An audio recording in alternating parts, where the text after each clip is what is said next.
नाशिक जिल्ह्यातील टाकेद येथील अल्पवयीन विद्यार्थिनीवरील लैंगिक अत्याचार प्रकरणात न्यायालयाने अतिशय महत्त्वपूर्ण आणि कठोर असा निकाल दिला आहे।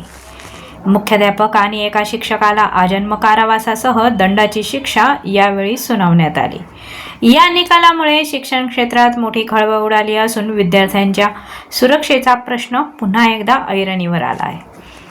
इगतपुरी तालुक्यातील टाकेद येथील अल्पवयीन विद्यार्थिनींवरील अत्याचार प्रकरणात नाशिक जिल्हा सत्र न्यायालयाने ऐतिहासिक आणि कठोर निर्णय दिला आहे। न्यायालयाने 2 दोषींना आजन्म कारावास सुनावत पीडितेला न्याय दिला आहे। दोषींमध्ये न्यू इंग्लिश स्कूल टाकेदचे मुख्याध्यापक तुकाराम साबळे आणि शिक्षक गोरक्षनाथ जोशी यांचा समावेश आहे। दोघांनाही पॉक्सो कायद्याअंतर्गत दोषी ठरवत न्यायालयाने 2 लाख रुपयाचा दंडही ठोठावला आहे।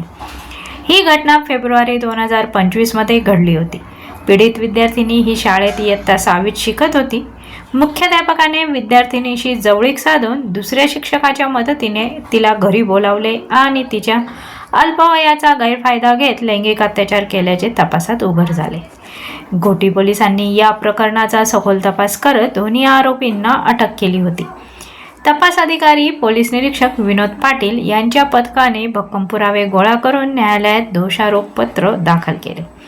सरकारी अभियोक्ता ॲडव्होकेट लीना चव्हाण यांनी प्रभावी युक्तिवाद करत आरोपींविरुद्ध गुन्हा सिद्ध केला।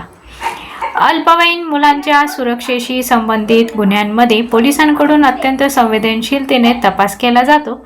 या प्रकरणात भक्कम पुराव्यांमुळे दोषींना कठोर शिक्षा झाली, अशी प्रतिक्रिया पोलीस अधिकारी कायदेतज्ञ व्यक्त करत आहेत। या उल्लेखनीय कामगिरीबद्दल नाशिक ग्रामीणचे पोलीस अधीक्षक बाळासाहेब पाटील यांनी तपास पथकाचे अभिनंदन करत बक्षीस जाहीर केले आहे। या निकालामुळे विद्यार्थ्यांच्या सुरक्षेबाबत कठोर संदेश गेला असल्याची भावना व्यक्त होत आहे। अल्पवयीन विद्यार्थिनींवरील अत्याचाराच्या घटनांमध्ये न्यायालयाचा हा कठोर निर्णय महत्त्वाचा मानला जात आहे। शिक्षण क्षेत्रात विश्वासघात करणाऱ्यांना कायदा कधीच माफ करत नाही, हा स्पष्ट संदेश या निकालातून देण्यात येत आहे। ब्युरो रिपोर्ट, आपली दुनियादारी, नाशिक।